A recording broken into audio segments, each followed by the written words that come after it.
Hello guys, welcome to Sir Parts Talks. Ayan, turn your problems into progress. Thank you very much guys for coming over. Ayan guys, nasa background natin si Yuvin. Sige lang, continue po tayo guys. Ayan, yan po yung example natin yun. Let's continue. Kasi yung mga problems natin, yan, pwede natin yan magawin na progress natin. Ibig sabihin, yung mga problems natin, very important guys, na meron tayong problema at yung problema na yan, pwede yan yang maging dahilan para tayo ay umasenso. Okay, yan. Okay, so ito guys, ito, may information dito na you overthink because you don't try it. Kaya guys, kaya pala tayo nag-overthink kasi hindi natin sinusulat yung mga bagay-bagay. So, kaya guys, mag-practice na po tayo mag-vlog. Ayan, vlogger.com, no? Pwede natin gawin 'yun. Magsulat po tayo, no? Magkaroon tayo ng journal para iwasan po natin yung overthinking. Ayan. So magsusulat tayo. Susulat natin 'yan at maki-clear natin yung mind natin kung ano ba yung dapat nating gawin. Okay. Next naman ito guys, you are anxious because you don't act. Kasi hindi mo inaksyonan ang isang bagay, kaya ka meron kang fear. Yan guys, meron kang natakot ka kasi ayun, kasi wala kang action na ginagawa. Kaya nga guys, dapat may ginagawa tayo every now and then para mawala yung fear natin. Huwag tayong matakot magkamali, huwag po tayong magtakot na magkamit ng wrong or mistakes kasi it's normal, no? Especially if nag-learn pa tayo, it's very important na ayun guys, na natin na anong tawag dito, magkakamali talaga tayo. Hindi talaga maiwasan natin na magkakamali, normal lang yan.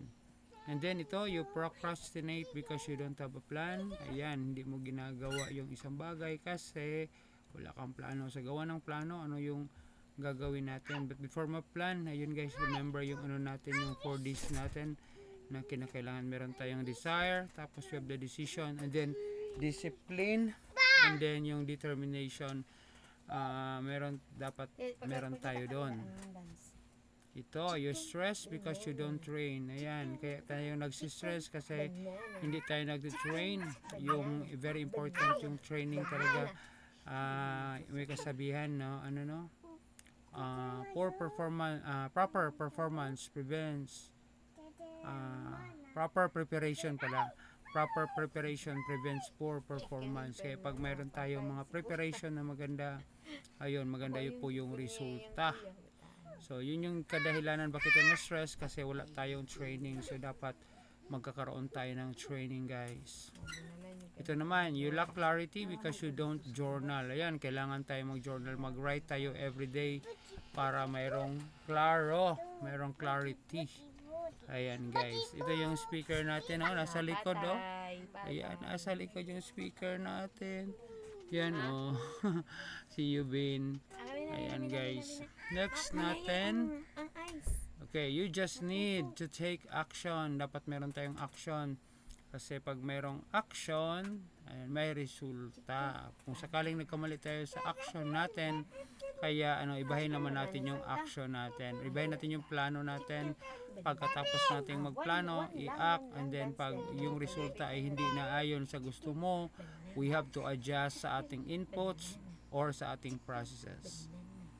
Ayan guys, so thank you very much po sa inyong panonood sa video natin, and hopefully guys, mag-subscribe kayo sa Sir Parts Online YouTube channel at saka sa ating Sir Parts Partosa. Sana may natutunan kayo guys. Paki-comment naman below.